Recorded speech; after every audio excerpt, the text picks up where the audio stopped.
పొగ త్రాగుట, మద్యం సేవించుట ఆరోగ్యానికి హానికరం. ఈ చిత్రంలోని పాత్రలు, సన్నివేశాలు కేవలం కల్పితం, ఎవరిని ఉద్దేశించినవి కావు.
ఇది డ్రీమ్స్ క్యాంపస్. ఇక్కడ ఇలా ఫోన్స్తో బిజీగా బ్యాటింగ్ చేస్తున్న వాళ్ళంతా ఇప్పుడిప్పుడే ప్రేమలో తొలి అడుగులు వేస్తూ ఓనమాలు దిద్దుతున్నారు. అందుకే వాళ్ళందరి ముఖాల్లో ఆనందం అట్టే ఉట్టిపడుతుంది చూడండి. వీళ్ళకి లవ్ గురించి కానీ ఎవరి గురించి కానీ అసలే క్లారిటీ లేదు, కానీ అంతా మనకే తెలిసే అంటూ హ్యాపీగా ఉన్నారు.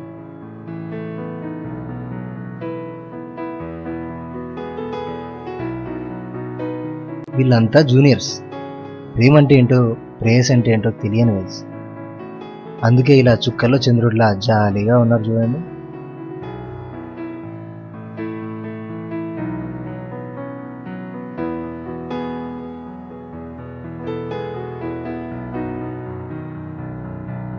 ఇలా చీకట్లో అందరినీ భయపెడుతూ కనిపిస్తున్నాడే, ఇతని ప్రేమ విషయంలో వీళ్ళందరికన్నా సీనియర్. వీడికి లవ్ గురించి, లవర్ గురించి ఫుల్ క్లారిటీ ఉన్నా ఏం చేయాలో తెలియక ఇలా గాఢాంధకారంలో కూలిపోయాడు చూడండి. ఇక వీడి విషయానికి వస్తే అబ్బాయిలు, ఇందాక చూసిన 2 టైప్స్ కి మధ్యలో ఉండే మరో టైప్ బ్యాట్స్మెన్ అనమాట. ఇప్పుడిప్పుడే లవ్ గురించి అర్థమవుతున్నా లవర్ పెట్టే టార్చర్ భరించలేక ఇలా ఉన్నాడు పాపం కుర్రాడు.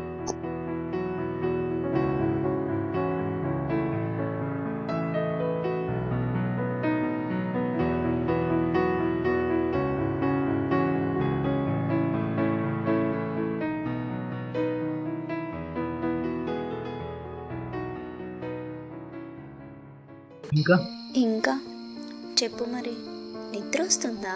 అవును, కొంచెం టైర్డ్ గా ఉంది. నా కళ్ళు నిన్ను కల్లో చూడాలనుకుంటున్నాను. నిజమా? లేట్ నైట్ కాన్వర్సేషన్స్ మనసు నుంచి వస్తాయి తెలుసా. అంతేరా, నా మీద ప్రేమ తగ్గిపోయింది. బోర్ కొట్టేశాను కదా నేను నీకు. అయ్యో, అభిషేక్ ఐశ్వర్య బోర్ కొట్టొచ్చు, ప్రభాస్ ఫ్యాన్స్ కి బాహుబలి బోర్ కొట్టొచ్చు, కానీ నువ్వు మాత్రం నాకు బోర్ కొట్టవు. ఏంటి? నిద్ర వస్తుందని జోక్ చేశాను. నేను ఎప్పుడైనా ఇంత ఎర్లీగా నిద్రపోయానా? అయితే చెప్పు. ఏం చెప్పనే బాబు? నీకు కథ చెప్పనా?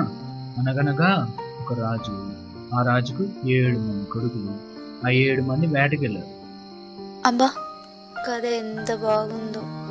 అయ్యో, రేపు మార్నింగ్ క్లాస్ ఉంది కదా, నేను పడుకుంటా. Good night. Good night.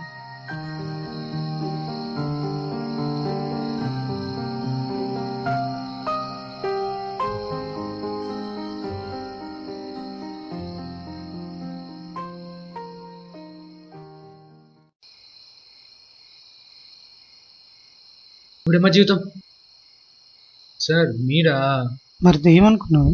ఈ టైంలో దెయ్యాలు తిరుగుతాయని బుక్స్లో చదివాను, కానీ ఇక్కడికి వచ్చాక అర్థమైంది వాటితో పాటు మనం కూడా ఫోన్ పట్టుకొని తిరుగుతాము. బాగా ఫ్రస్ట్రేషన్లో ఉన్నట్టున్నావు. ఫోన్లో గుడ్ మార్నింగ్ చెప్పాల్సిన టైంలో గుడ్ నైట్ చెప్తున్నావు. అవును సార్, ప్రేమ గురించి తెలియకముందు ప్రేయసిని కోరుతుంది, కానీ ప్రేమ గురించి తెలిసాక ప్రేయసిని వద్దనుకున్నా వదలలేకపోతుంది. తమ్ముడు, అదేరా ప్రేమ అంటే. చావలేము, బ్రతకలేము, అది చూస్తూ ముందుకెళ్లాల్సిందే. అయినా ఈ రోజుల్లో ప్రేమ అనేది నూనె లాంటిది. పెట్టుకోవడం బాగానే ఉంటుంది, కారితే అని తెలిసింది దాని జిడ్డేందు. మీకేంటి సార్, అంతా సెట్ అయిపోయింది, నెక్స్ట్ పెళ్ళే కదా. ఏం సెట్ మచ్చా, రా కూర్చో.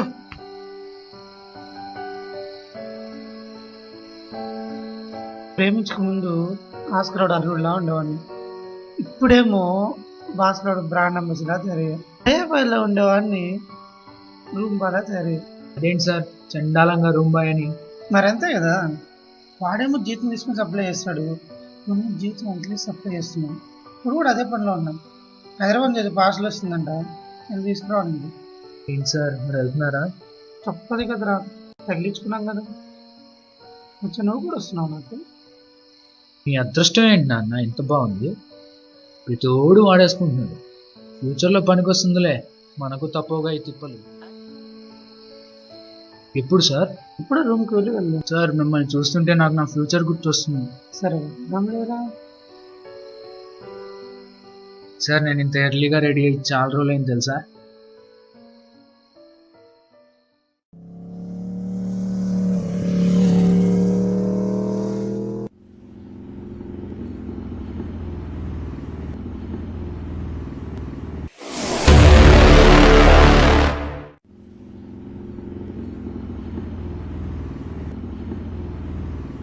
సార్ ఎవరో పడిపోయినట్టున్నారు. ఎవడో డ్రింకర్ ఏంటారు లేరా? చూస్తే స్టూడెంట్ లా ఉన్నాడు, కొంచెం పక్కా పండి.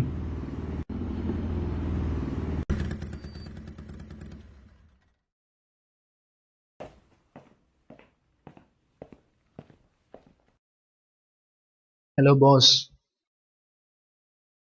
హలో. నేను మత్తులో ఉన్నాను, గమ్మత్తుగా లేపుతాను రా. ఆడ కొన్ని మరమ్మతులు చేయాలి, పక్క తప్పుకో.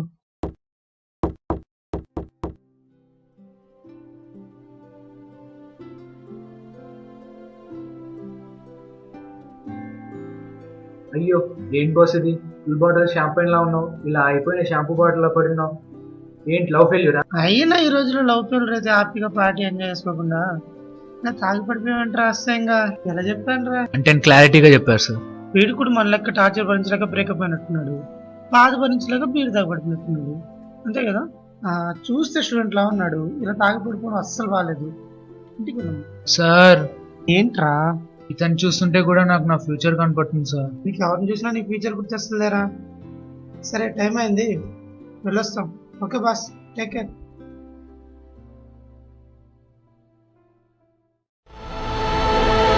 సార్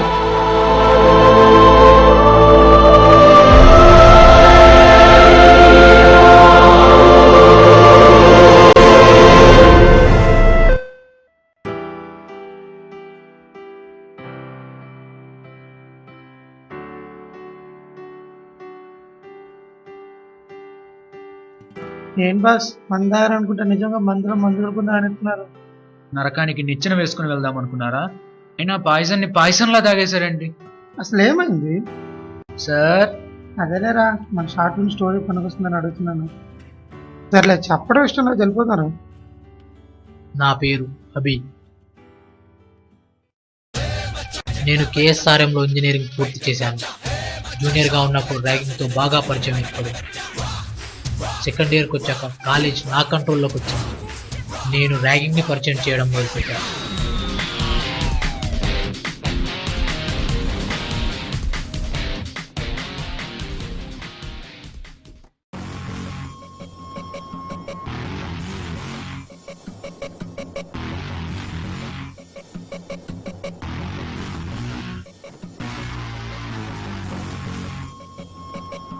కంప్లైంట్ ఇచ్చినప్పుడు కళ్ళల్లో ధైర్యం కనబడింది కదరా, ఇప్పుడు భయం కనబడుతుంది. ఎందుకు? నీ కళ్ళల్లో ధైర్యం కనబడాలి. ఏది?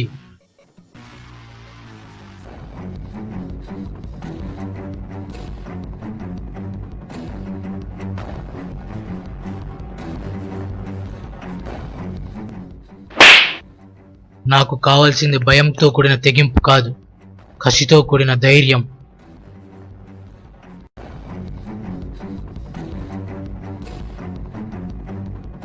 రేయ్, నీ కళ్ళు ధైర్యం కోసం వెతికినప్పుడు కళ్ళు మూసుకొని నన్ను గుర్తు తెచ్చుకో. నేనంటే నీకున్న భయం నీ కళ్ళకు వాచ్మెన్లా కాపలా కాస్తుంది.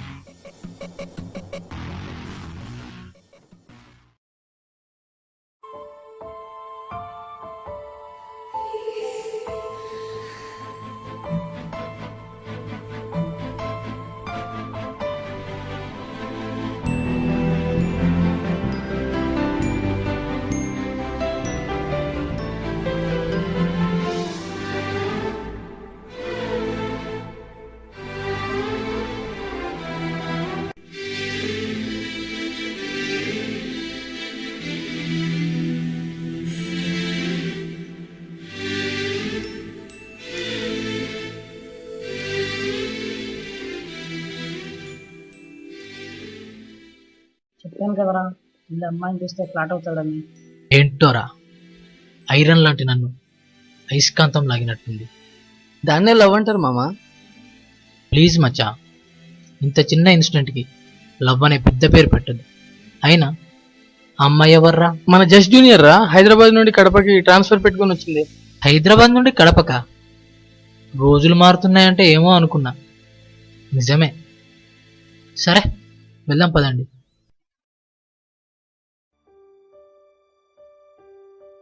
మామ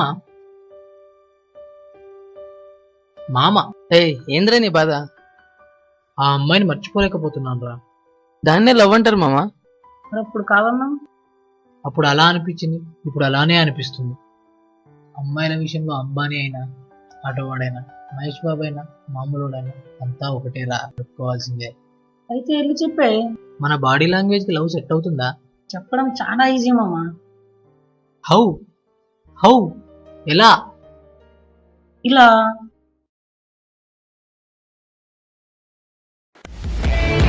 హలో,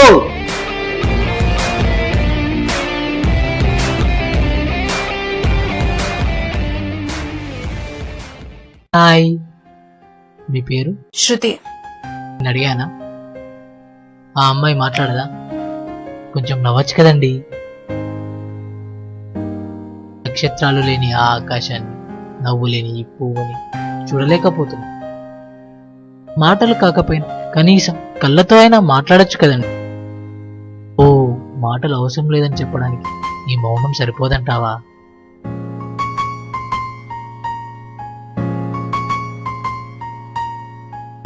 హలో, మాట్లాడుతుంటే అర్థం కాదా? వెళ్ళిపోతారే.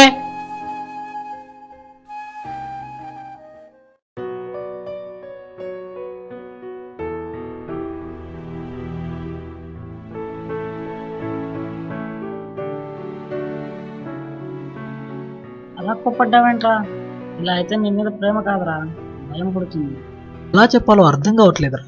ఈసారి నేను చెప్తా చూడు మామ.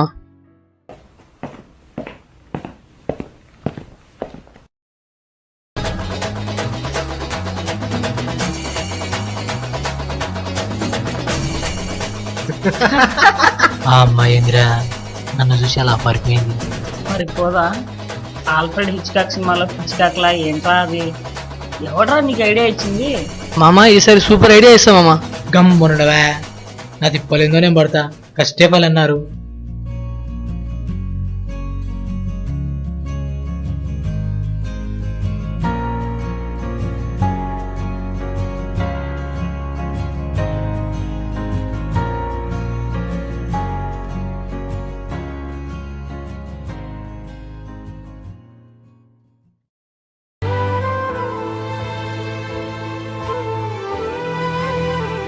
మామ రేపు కాన్వకేషన్ పిచ్చెక్కిద్దాం మామ. ఏరా రేపు వెళ్ళిపోతున్నాం కదా, ఆ అమ్మాయి ఏం చెప్పలేదారా?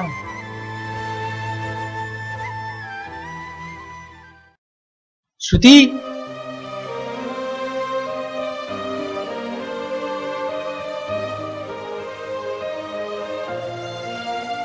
రేపు మా కాన్వకేషన్. నేను వెళ్ళిపోతున్నా. నీకు నా పైన ప్రేమ ఉందని తెలుసు, కానీ నువ్వు బయటపడదు. నువ్వు నాకు చెప్పకపోవడానికి కారణం నా క్యారెక్టర్ అని క్వశ్చన్ చేస్తే నా క్యారెక్టర్ కాంప్రమైజ్ కావట్లేదు. నీ నెంబర్ నా దగ్గర చాలా రోజులు ఉంది, కానీ నేను నీతో ఎప్పుడూ మిస్బిహేవ్ చేయలేదు. నీతోనే కాదు, ఎవరితోనూ చేయలేను కూడా. అది నా క్యారెక్టర్.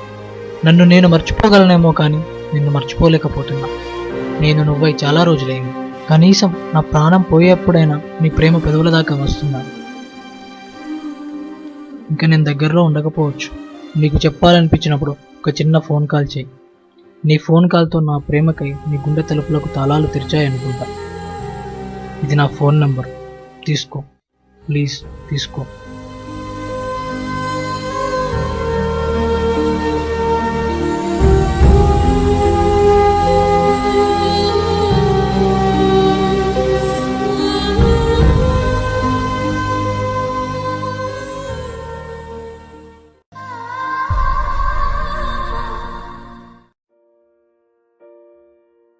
అలా వెళ్ళిన నేను జాబ్ సర్చింగ్లో బిజీగా ఉండి మళ్ళీ తనని కలవలేదు.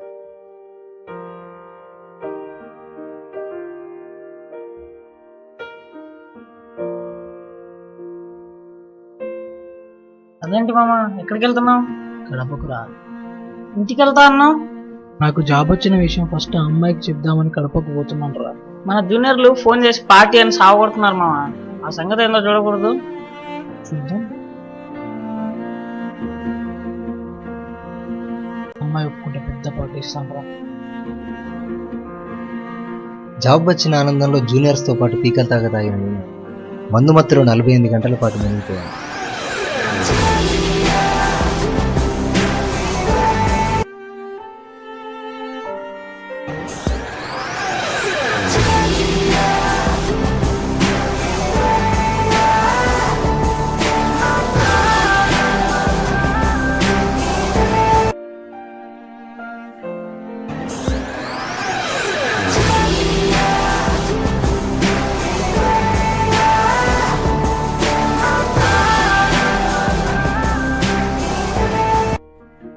ఆరు నెలలుగా నేను వినాలనుకున్న నా ప్రేయసి మనస్సులో మాటను వినకుండానే ఒంటరిగా మిగిలిన క్షణాలు.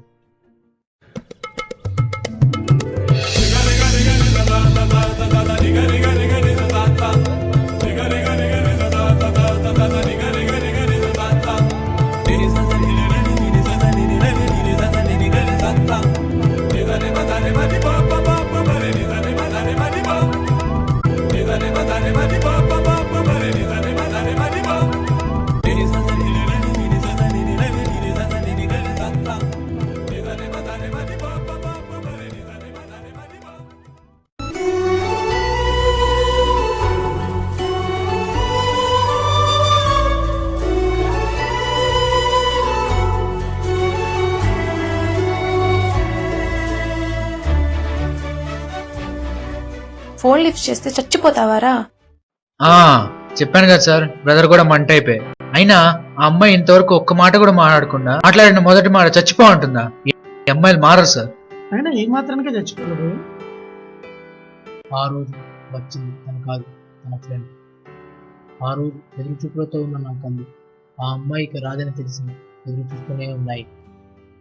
తను 6 నెలల్లో చచ్చిపోతుందని తెలిసి ఫ్యామిలీతో గడుపుదామని కడికి ట్రాన్స్ఫర్ అయ్యింది. తనకు ఇక్కడ కూడా ప్రశాంతత లేకుండా ప్రేమ అని హింసించావు. తను చనిపోతే నువ్వెక్కడ పిచ్చోడు అయిపోతావో అని నీకు చెప్పలేదు.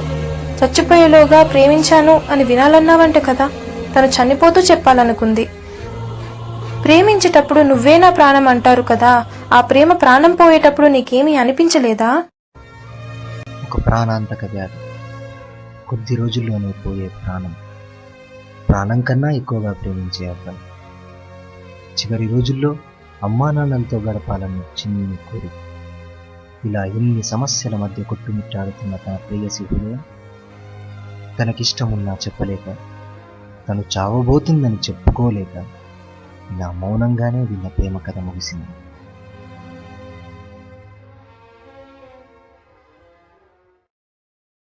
తను నన్ను కాదనడానికి కారణం నా ప్రవర్తన అనుకున్నాను, కానీ తన ప్రాణమని తెలుసుకోలేకపోయాను.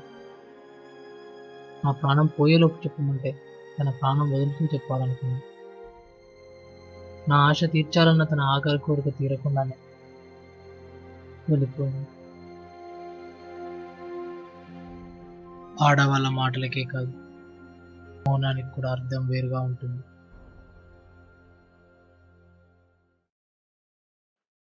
ప్రేమ జన్మంతా ఉంటుందనుకున్నా, కానీ మరణానంతరం కూడా ఉంటుందని తెలుసుకున్నా.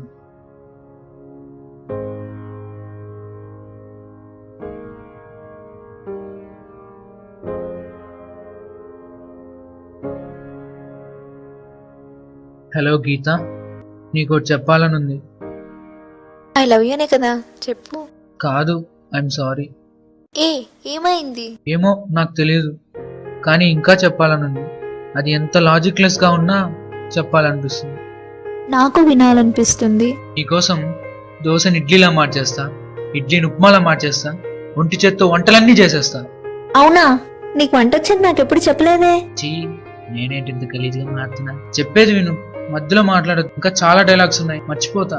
నువ్వు నా లవ్ యాక్సెప్ట్ చేసినప్పుడు కోతి కొబ్బరి చెప్పు దొరికినంత ఆనందంగా ఫీల్ అయ్యా. కానీ కొద్ది రోజులుగా నీ బిహేవియర్ చూసి నీకు కొవ్వు అనుకున్నా. అది నాపై నీకున్న లవ్ అని లేట్ గా రియలైజ్ అయ్యా. పానీపూరిలో పూరి నేనైతే పానీ నువ్వని లేటుగా తెలుసుకున్నా. అదంతా కాదు, నాకు త్రివిక్రమ్ల పంచులు, బాలయ్యలా భారీ డైలాగులు చెప్పడం రాదు. నేను చెప్పాలనుకున్నది ఒకటే, నువ్వంటే నాకు చాలా ఇష్టం. నేను చాలా మిస్అండర్స్టాండ్ చేసుకున్నా. I'm sorry. ప్రేమికులకు చావు ఉంటుందేమో కానీ ప్రేమ కాదని అర్థమైంది.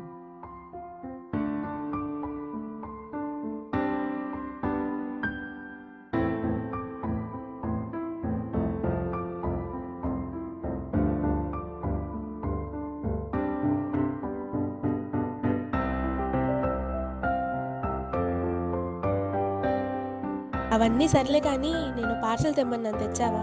పార్సిల్ అర్జెంట్ పనుండి. అదంతా కాదు, తీసుకొచ్చావా లేదా? సారీ రా. నువ్వెప్పుడు ఇంతేరా, నువ్వు మారవు.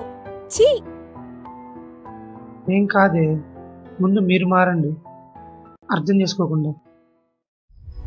వీరిద్దరి బాధలు తీరిపోయాయి. ఈరోజు కాకపోయినా రేపైనా తీరుతాయి.